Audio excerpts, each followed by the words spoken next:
मनवा में बसी गैली राम त हृदय में लक्ष्मण हो।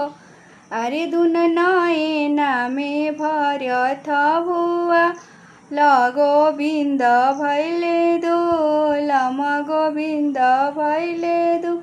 मचिया बैठली तुहु सासो सर भी गुनविया गर होय सासो कवन गुनवा हम नी गोविंद भैले दो लम गो।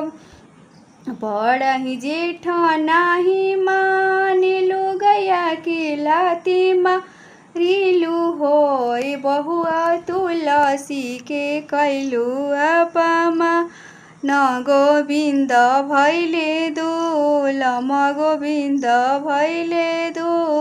मनवा में बसी गैले रा मत हृदय में लक्ष्मण हो। अरे दुन नयना में भरत हुआ गोविंद भैले दो लम गोविंद भैले।